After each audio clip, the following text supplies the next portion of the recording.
it's Megan again here on the Lawson Farm. Today we're going to be making chicken broth, or chicken stock, whatever you want to call it.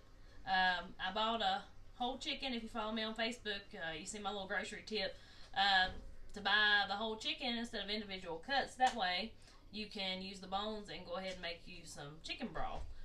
So today I'm going to be showing y'all how to do that. So I roasted my chicken in the oven on 350 for about 2 hours. Made sure it was 180 degrees internal temperature, and it was. So later today I'm going to be making some chicken and dumplings with that chicken, and I'll be making a video about that as well. So I'll put a link in here somewhere once I post that video. So anyway, so let's get started. I've got my big stock pot here, and I actually have about 5 quarts of water in it. So you can do 4 to 6 quarts of water, and broth is super easy. It's forgiving. You don't have to follow this exactly. But the first thing we have is our chicken carcass. So this is my bones, skin, anything you're not going to eat. So that's what I have in here. So I'm going to put that in first. Like I said, I've already got my water in here. Alright. So I have 1 large onion that I just coarsely chopped up. I'm going to put that in there. Got 2 carrots. 6 cloves of garlic. Actually I got 7. 7 cloves of garlic. Like I said, super forgiving recipe. Some thyme. So I'm going to put a couple of little pieces of thyme. This is some fresh thyme that I found at the grocery store. So I'm going to put those in there. I'm going to put a few peppercorns in there. A couple of bay leaves. These are dried bay leaves. And one ingredient that you don't have to put is apple cider vinegar. This is 3 tablespoons of apple cider vinegar. That's not a must.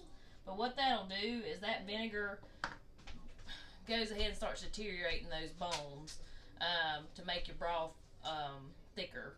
You don't have to put that in there. But if you do, I'm going to let that sit for about 30 minutes and then I'm going to cut my heat on. So we're going to cook this on a simmer for about 12 hours. It is right now 10 o'clock in the morning, so I will let this simmer until I go to bed tonight, pretty much. And then we'll have our chicken broth.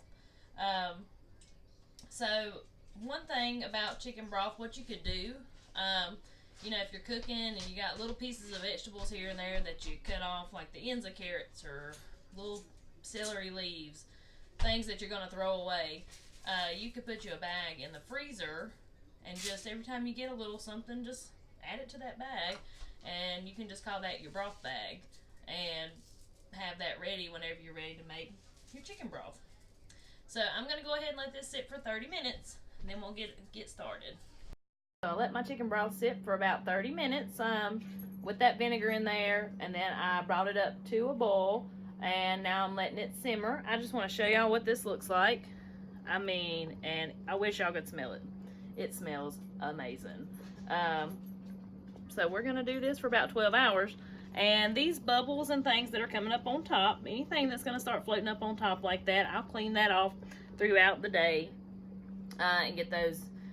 I always heard impurities float to the top, turn into those bubbles. So I'm going to get that scraped off just several times throughout the day. Alright guys, so my broth has been cooking roughly 8 hours. I'm going to go ahead and strain some because I'm going to actually use some of this in my chicken and dumplings. So I was going to go ahead and show y'all that process and show you what close to the end product will look like. Like I said, if you're going to put it up, they recommend you cooking it about 12 hours, but this cooked about 8, so I'm going to go ahead and strain some and use it. This is good in the refrigerator for about 2 weeks. If you want to just put it up and use it throughout those 2 weeks, or you can pressure can it. It's not recommended to do the hot water bath just because of acidity levels and things like that. And I'll show y'all that at a later date when I make more broth, because I'm not going to have enough to can today. So I'm going to go ahead and strain some of this. And y'all, like I said earlier, It smells so good. So what I've got is my strainer, and I've laid a paper towel in it because I want it to be strained really well. This is exactly the way I did my lard, and that just will make me have a nice clean broth. Okay.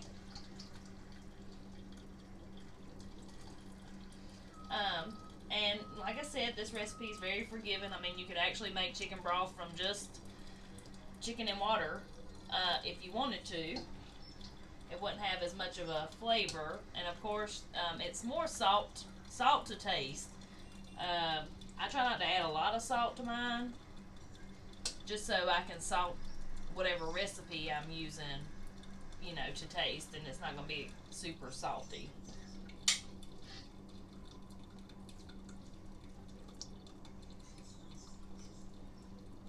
Yeah, it looks really good. Alright, let me let that drain just a little bit more, and I'm going to show y'all what this looks like. Because the rest of this, I'm going to put this back in there because I have a little bit of broth left. And I'm going to let that continue cooking for a while longer.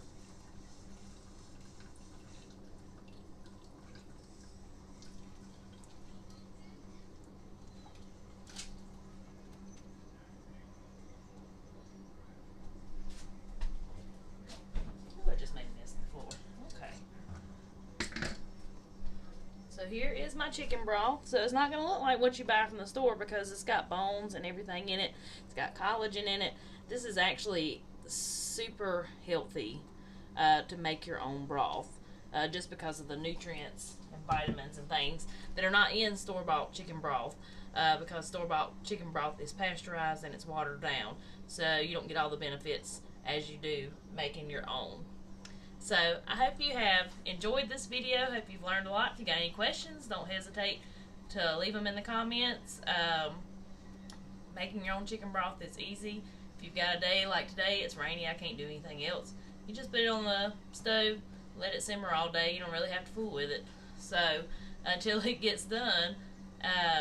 But remember to subscribe to the channel if you haven't already. I would greatly appreciate that. And like this video if you do like the content, because it helps YouTube know what kind of content you like to watch. I hope everyone has a nice day, and I will see y'all next time.